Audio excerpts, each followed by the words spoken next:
Welcome to the Recommended Daily Value Podcast, your daily dose into the health and wellness world.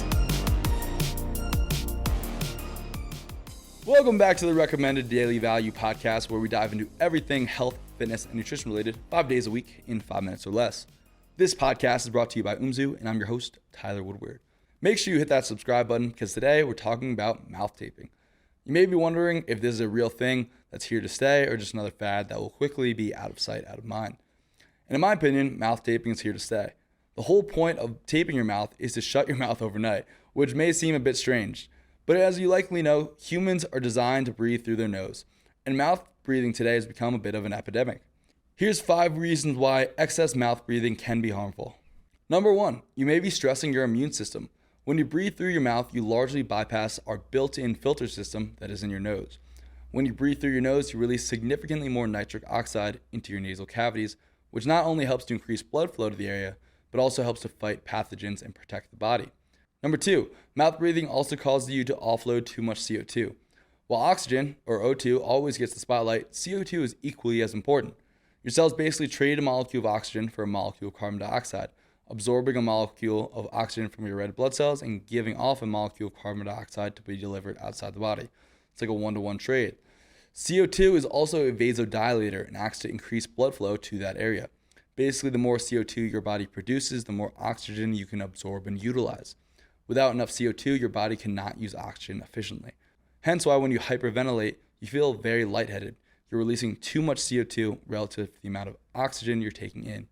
Because mouth breathing leads to the offloading of excess CO2, it can be thought as sort of a low-grade hyperventilation. Number 3, mouth breathing may harm your teeth. Teeth, just like your bones, are in part a big portion of your body's calcium stores. And just like your bones, they're constantly being broken down or demineralized and rebuilt or remineralized. In order for your teeth to be able to remineralize, they must be wet. When you mouth breathe, your mouth is more prone to becoming dry as you breathe air in and out, compared to keeping it sealed as you do when you're nasal breathing. And number 4, mouth breathing may change the structure of your jaw. You may have seen that mouth breathers have a certain look to them, as their jaw does not develop properly without the pressure of the tongue that it normally exerts onto the roof of the mouth. I think this is more of a chicken or the egg situation, as I think the malformation of the jaw from nutritional inadequacies can also lead to increased incidence of mouth breathing. That being said, there are some dramatic changes people have experienced to their jaw structure when they implement intentional restriction of mouth breathing. Either way, jaws not developing fully can restrict airflow, making it more difficult to breathe, potentially making you more likely to snore and to suffer from sleep apnea. And number 5, mouth breathing makes it harder to breathe. According to one study, mouth breathing offers up to 2.5 times more resistance compared to nasal breathing, but also leads to a decrease in airway size over time. Now, there's not much evidence on the effectiveness of mouth taping, besides the one study I'm going to cover tomorrow, but anecdotally, many people experience profound benefits from mouth taping, including obviously reducing snoring, better quality sleep, waking up feeling rejuvenated, along with all the other benefits improving sleep can have.